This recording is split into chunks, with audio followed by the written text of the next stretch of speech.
Hi hello friends, welcome to my channel AJ ಕುಚ್ಚು creations.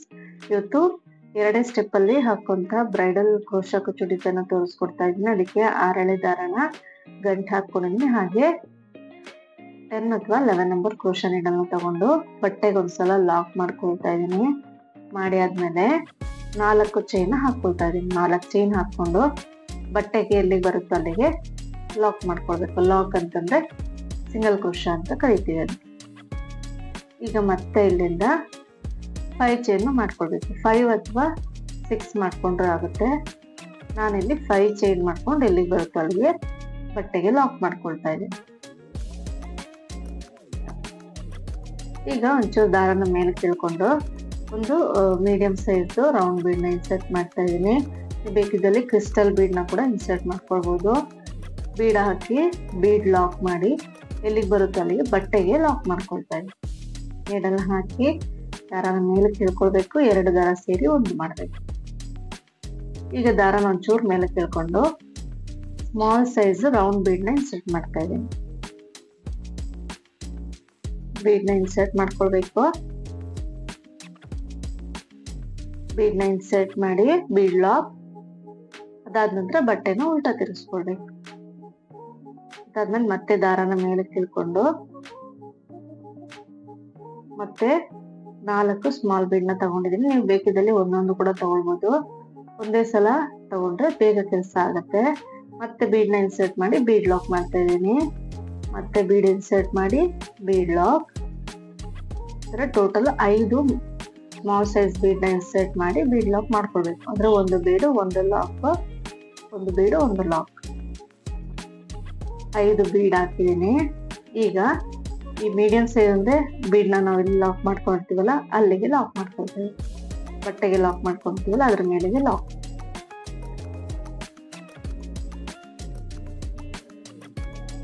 ಅದಾದ ನಂತರ 2 ಚೈನ್ ಮಾಡ್ಕೊಳ್ಳೋದು. 2 ಚೈನ್ ಮಾಡ್ಕೊಂಡು ಇಲ್ಲಿ ನೀವು ಬಟ್ಟೆಗೆ ಲಾಕ್ ಮಾಡ್ಕೊಳ್ಳಿ. ನಾನು ಚೈನ್ ಒಳಗೆ ಲಾಕ್ ಮಾಡ್ಕೊಂಡಿದ್ದೀನಿ. ಇದಕ್ಕಿಂತ ನೆಕ್ಸ್ಟ್ ಸ್ಟೆಪ್ ಅಲ್ಲಿ ನಾನು ತೋರಿಸ್ತೀನಿ. ಬಟ್ಟೆಗೆ ಲಾಕ್ ಮಾಡ್ಕೊಂಡಿದ್ದೀನಿ. ನೀಟಾಗಿ ಬರುತ್ತೆ, ಇನ್ನೂ ಚೆನ್ನಾಗಿ ಬರುತ್ತೆ. ಈಗ ಕೂಡ ಮಾಡ್ಕೊಳ್ಬಹುದು ಬೇಕಿದ್ದಲ್ಲಿ, ಬಟ್ ಬಟ್ಟೆಗೆ ಲಾಕ್ ಮಾಡ್ಕೊಂಡ್ರೆ ಇನ್ನೂ ಚೆನ್ನಾಗಿ ಬರುತ್ತೆ. ಲಾಕ್ ಮಾಡ್ಕೊಂಡಿದ ನಂತರ ಬಟ್ಟೆನ ಸೀದಾ ಇಟ್ಕೊಂಡು ನೋಡಿ, ಸೂಜಿ ಮೇಲೆ ಒಂದ್ಸಲ ದಾರನ ಸುತ್ಕೊಂಡು ಈ ಬೀಡ್ ಮೇಲೆ ಒಂದು ದಾರ ಇರುತ್ತೆ, ಈ ಸ್ಮಾಲ್ ಸೈಜ್ ಬೀಡ್ ಮೇಲೆ. ಅದ್ರ ಒಳಗೆ ನೀಡನ್ನ ಹಾಕಿ ದಾರನ ತಂದು ಎರಡಕ್ಕೊಂದು ಮಾಡ್ಬೇಕಂದ್ರೆ ಡಬಲ್ ಕ್ರೋಶನ ಮಾಡ್ಬೇಕು.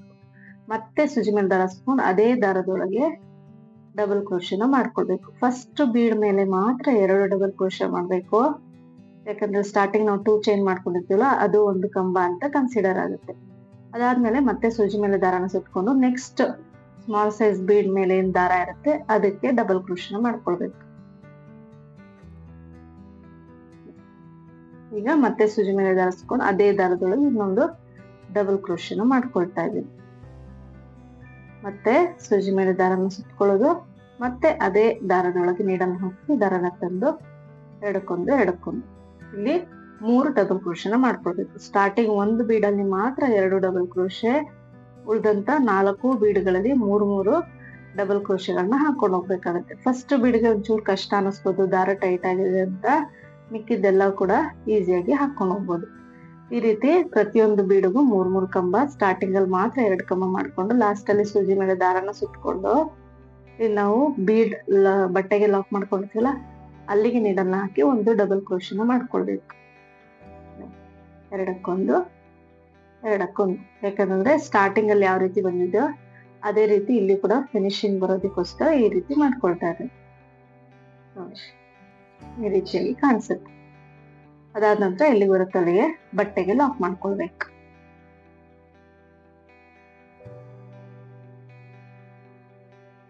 ಈಗ ಇಲ್ಲಿಂದ 2 ಚೈನ್ ಎಲ್ಲಿಗೆ ಬರುತ್ತೆ ಅಲ್ಲಿಗೆ ಬಟ್ಟೆಗೆ ಲಾಕ್. ನೆಕ್ಸ್ಟ್ ಮತ್ತೆ 4 ಚೈನ್ ಮಾಡ್ಕೊಳ್ಳಿ. 4 ಚೈನ್ ಹಾಕೊಳ್ತಾ ಇರೋದು ಕುಚ್ಚು ಕಟ್ಲಿಕ್ಕೋಸ್ಕರ. 4 ಅಥವಾ 5 ನಿಮ್ಗೆ ಎಷ್ಟು ಬೇಕೋ ಅಷ್ಟು ಮಾಡ್ಕೊಳ್ಬಹುದು. 4 ಚೈನ್ ಮಾಡ್ಕೊಂಡು ಲಾಕ್ ಮಾಡ್ಕೊಳ್ತಾ ಇದ್ದೀನಿ. ಅದಾದ ನಂತರ ಮತ್ತೆ 5 ಚೈನ್ ಮಾಡ್ಕೊಳ್ಬೇಕು.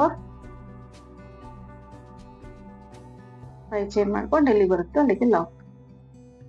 ಅಂದ್ರೆ ಸ್ಟಾರ್ಟಿಂಗ್ ಅಲ್ಲಿ 4 ಚೈನ್, ಅದಾದ ನಂತರ 5 ಚೈನ್, ಅದಾದ್ಮೇಲೆ ಬೀಡ್ ಇನ್ಸರ್ಟ್ ಮಾಡಿ ಆ ಒಂದು ಸ್ಟೆಪ್ ಫುಲ್ ಫಿನಿಶ್ ಆದ್ಮೇಲೆ ಲಾಕ್ ಮಾಡ್ಕೊಂಡ್ಮೇಲೆ 2 ಚೈನ್ ಮಾಡಿ ಮತ್ತೆ ಲಾಕ್ ಮಾಡ್ಕೊಳ್ಳೋದು. ಮತ್ತೆ ಈಗ ನಾನಿಲ್ಲಿ ಮೀಡಿಯಂ ಸೈಜ್ ಬೀಡ್ ನ ಇನ್ಸರ್ಟ್ ಮಾಡಿ ಬೀಡ್ ಲಾಕ್ ಮಾಡಿ ಇಲ್ಲಿ ಬರುತ್ತೆ ಅಲ್ಲಿಗೆ ಬಟ್ಟೆಗೆ ಲಾಕ್ ಮಾಡ್ಕೊಳ್ತಾ ಇದೀನಿ.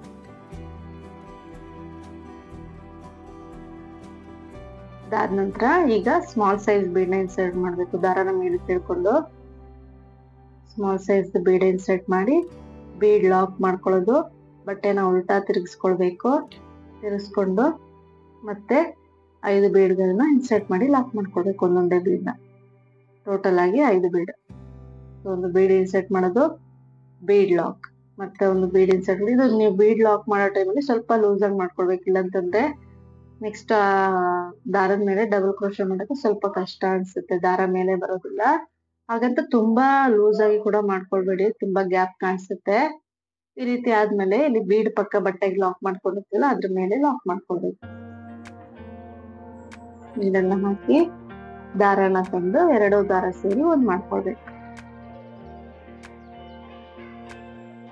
ಈಗ ಇಲ್ಲಿಂದ 2 ಚೈನ್ ಇಲ್ಲಿ ಬಟ್ಟೆಗೆ ಲಾಕ್ ಮಾಡ್ಕೊಳ್ತೀನಿ. ಪ್ರೀವಿಯಸ್ ಆರ್ಚಿಗೆ ನಾನಿಲ್ಲಿ 5 ಚೈನ್ ಗ್ಯಾಪ್ ಏನಿದೆ ಅಲ್ಲಿ ಲಾಕ್ ಮಾಡ್ಕೊಂಡಿದ್ದೆ.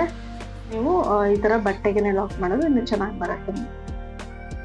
ಈಗ ಬಟ್ಟೆನ ಸೀದಾ ತಿರ್ಗಿಸಿಟ್ಕೊಳ್ಬೇಕು. ತಿರ್ಗಿಸಿಟ್ಕೊಂಡು ಈಗ ಸುಜಿ ಮೇಲೆ ಒಂದ್ಸಲ ದಾರನ ಸುತ್ಕೊಂಡು ಸ್ಮಾಲ್ ಬೀಡ್ ಮೇಲೆ ದಾರ ಇರುತ್ತಲ್ಲ ಅದ್ರ ಮೇಲೆ ಫಸ್ಟ್ ಬೀಡ್ ಮೇಲೆ 2 ಡಬಲ್ ಕ್ರೋಶನ ಮಾಡ್ಕೊಳ್ಬೇಕು. ಒಂದಾಯ್ತು, 2ನೇ ಡಬಲ್ ಕ್ರೋಶ ಅದೇ ದಾರದ ಮೇಲೆ ಮಾಡ್ಕೊಳ್ತಾ ಇದ್ದೀನಿ. ಅದಾದ ನಂತರ ಮಿಕ್ಕಿದ್ದೆಲ್ಲ ಅಂದ್ರೆ ಮಿಕ್ಕಿದ್ದ 4 ಬೀಡ್ಗಳ ಮೇಲೆ 3 ಡಬಲ್ ಕ್ರೋಶೆಗಳನ್ನ ಮಾಡ್ಕೊಂಡು ಹೋಗ್ಬೇಕು. ಲಾಸ್ಟ್ ಅಲ್ಲಿ ಸೂಜಿ ಮೇಲೆ ದಾರನ ಸುತ್ಕೊಂಡು ಬಟ್ಟೆಗೆ ಲಾಕ್ ಮಾಡ್ಕೊಳ್ತೀವಲ್ಲ ಬೀಡ್ ಆದ್ಮೇಲೆ ಅಲ್ಲಿಗೆ ಒಂದು ಡಬಲ್ ಕ್ರೋಶನ ಮಾಡ್ಕೊಳ್ಬೇಕು.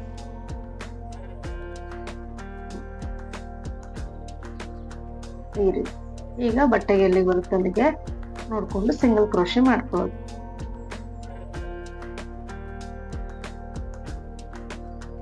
ಇವಾಗ ಆರ್ಚ್ ಬಂದು ಸ್ವಲ್ಪ ಬೆಂಡ್ ಆಗಿರೋ ತರ ಕಾಣಿಸ್ಬೋದು. ನೆಕ್ಸ್ಟ್ ಸ್ಟೆಪ್ ಮಾಡಿದ್ರೆ ನೀಟಾಗಿ ಕುತ್ಕೊಳ್ತೀರಿ, ನಿಮಗೆ ಬೆಂಡ್ ಏನೋ ಆಗೋದಿಲ್ಲ. ಇವಾಗ ಈ ತರ ಆಗಿದೆ ಅಂತ ಏನ್ ತಲೆ ಕೆಡಿಸ್ಕೊಳ್ಳೋ ಅವಶ್ಯಕತೆ ಇಲ್ಲ. ನೋಡಿ ಈ ರೀತಿಯಾಗಿರುತ್ತೆ. ಪೂರ್ತಿಯಾಗಿ ನಾನು ಇದೇ ರೀತಿ ಮಾಡ್ಕೊಂಡು ಹೋಗಿದ್ದೀನಿ. ಈಗ ನೆಕ್ಸ್ಟ್ ಸ್ಟೆಪ್ ಮಾಡೋಣ. ಅದಕ್ಕೆ ಕಾಂಟ್ರಾಸ್ಟ್ ಕಲರ್ ರೆಡ್ 6 ಎಳೆ ದಾರನ ತಗೊಂಡು ಗಂಟು ಹಾಕೊಂಡಿದ್ದೀನಿ. ಸ್ಟಾರ್ಟಿಂಗ್ ಲಾಕ್ ಇರುತ್ತಲ್ಲ ಅಲ್ಲಿಗೆನೆ ನೀಡನ್ನ ಹಾಕಿ ಒಂದ್ಸಲ ಲಾಕ್ ಮಾಡ್ಕೊಳ್ತಾ ಇದ್ದೀನಿ. ಅದಾದ ನಂತರ 4 ಚೈನ್ ಆದ್ಮೇಲೆ ಫಸ್ಟ್ ಲಾಕ್ ಇರುತ್ತಲ್ಲ ಲಾಕ್ ಇರೋ ಕಡೆ ಲಾಕ್ ಮಾಡ್ಕೊಳ್ಳಿ. ಅದಾದ್ಮೇಲೆ ಸೂಜಿ ಮೇಲೆ ಒಂದ್ಸಲ ದಾರನ ಸುತ್ಕೊಂಡು ಆ 2 ಚೈನ್ ಮೇಲೆ ಅಲ್ಲ, 2 ಚೈನ್ ಆದ್ಮೇಲೆ ಫಸ್ಟ್ ಕಂಬ ಇರುತ್ತಲ್ಲ ಅಲ್ಲಿಗೆ ಮೇಲೆ ಹೋಲ್ ಕಾಣಿಸುತ್ತೆ, ಅಲ್ಲಿಗೆ ನೀಡನ್ನು ಹಾಕಿ ಡಬಲ್ ಕ್ರೋಶನ ಮಾಡ್ಕೊಳ್ಬೇಕು. 2 ಚೈನ್ ಬಿಟ್ಬಿಡಿ, 2 ಚೈನ್ ಹಾಕೊಂಡಿರೋದು. ಅದಾದ್ಮೇಲೆ ಫಸ್ಟ್ ಡಬಲ್ ಕ್ರೋಶ ಹಾಕಿರ್ತೀವಲ್ಲ ಆ ಹೋಲ್ ಮೇಲೆ ಡಬಲ್ ಕ್ರೋಶನ ಮಾಡ್ಕೊಳ್ಬೇಕು ನಾವು. ಈಗ 2 ಚೈನ್ ಆ ಕಂಬದ ಪಕ್ಕದಲ್ಲಿ ನೀಡನ್ನು ಹಾಕಿ ದಾರನ ತಂದು 2 ದಾರ ಸೇರಿ ಒಂದು ಮಾಡೋದು, ಅಂದ್ರೆ ಪಿಕಾಟ್ ಡಿಸೈನ್ ಆಗುತ್ತೆ. 3 ಚೈನ್ ಹಾಕೋ ಅವಶ್ಯಕತೆ ಇಲ್ಲ, 2 ಚೈನ್ ಸಾಕು. ಅದಾದ್ಮೇಲೆ ನೆಕ್ಸ್ಟ್ ಹೋಲ್ ಅಲ್ಲಿ ಸೂಜಿ ಮೇಲೆ ದಾರನ ಸುತ್ಕೊಂಡು ನೀಡನ್ನು ಹಾಕಿ ಎರಡಕ್ಕೊಂದು ಮಾಡ್ಕೊಳ್ಳೋದು. ಅದಾದ ನಂತರ 2 ಚೈನ್ ಮತ್ತೆ ಕಂಬದ ಪಕ್ಕ ನೀಡಲ್ ಹಾಕಿ ದಾರನ ತಂದು 2 ದಾರ ಸೇರಿ ಒಂದು ಮಾಡೋದು. ಇದೇ ರೀತಿ ಪ್ರತಿಯೊಂದು ಡಬಲ್ ಕ್ರೋಶೆ ಮಾಡ್ಕೊಂಡಿರ್ತೀವಲ್ಲ ಅದ್ರ ಮೇಲೆ ಒಂದೊಂದು ಪಿಕಾಟ್ ನ ಮಾಡ್ಕೊಳ್ತಾ ಇದ್ದೀನಿ. ನೀವು ಬೇಕಿದಲ್ಲಿ ಒಂದು ಕಂಬ ಒಂದು ಬೀಡ್ ನ ಕೂಡ ಮಾಡ್ಕೊಳ್ಬಹುದು. ಪಿಕಾಟ್ ಬೇಡ ಅಂತ ಅನ್ಸಿದ್ರೆ ಅದು ಕೂಡ ಚೆನ್ನಾಗಿ ಕಾಣಿಸುತ್ತೆ. ಮತ್ತೆ ಪಿಕಾಟ್ಗೆ ಯೂಶುವಲ್ ಆಗಿ 3 ಚೈನ್ ಹಾಕೊಳ್ತೀವಿ. ನಾನಿಲ್ಲಿ 2 ಚೈನ್ ಹಾಕೊಂಡಿದೀನಿ.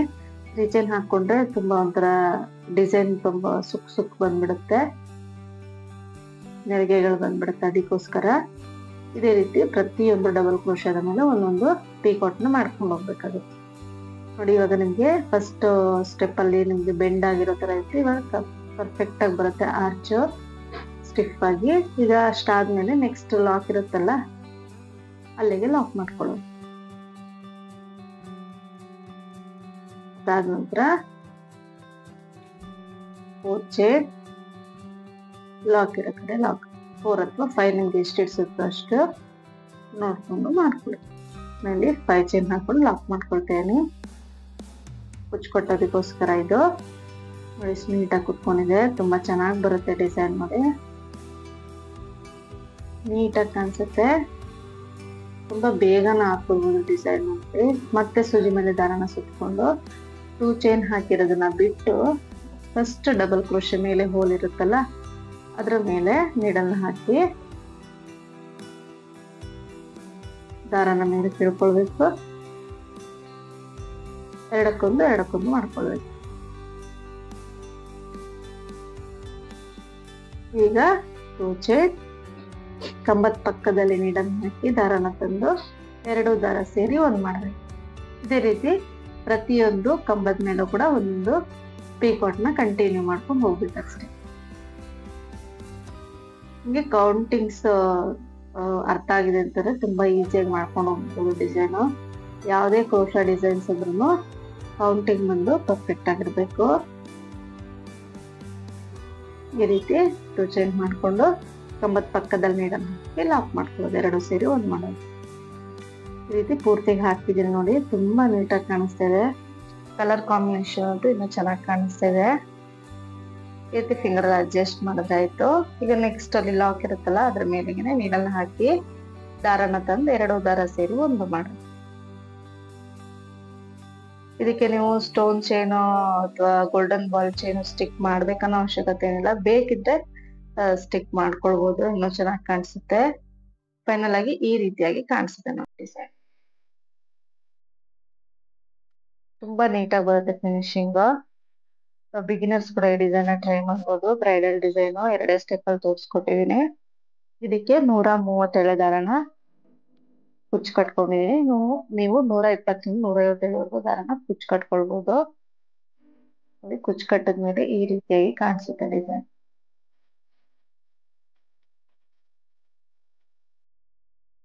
ಎಲ್ಲೋ ಚೂರು ಕೂಡ ಬೆಂಡ್ ಆಗೋದಿಲ್ಲ, ಅಚ್ಚು ನೀಟಾಗಿ ಕಾಣಿಸುತ್ತೆ. ಡಿಸೈನ್ ಇಷ್ಟ ಆಗಿದೆ ಅಂತ ಅನ್ಕೊಳ್ತೀನಿ. ಈ ವಿಡಿಯೋ ಇಷ್ಟ ಆಗಿದೆ ಪ್ಲೀಸ್ ಲೈಕ್ ಮಾಡಿ, ಮತ್ತು ಹೊಸಬ್ರು ಯಾರಾದ್ರೂ ನೋಡ್ತಿದ್ರೆ ಪ್ಲೀಸ್ ಸಬ್ಸ್ಕ್ರೈಬ್ ಮಾಡೋದನ್ನ ಮರಿಬೇಡಿ.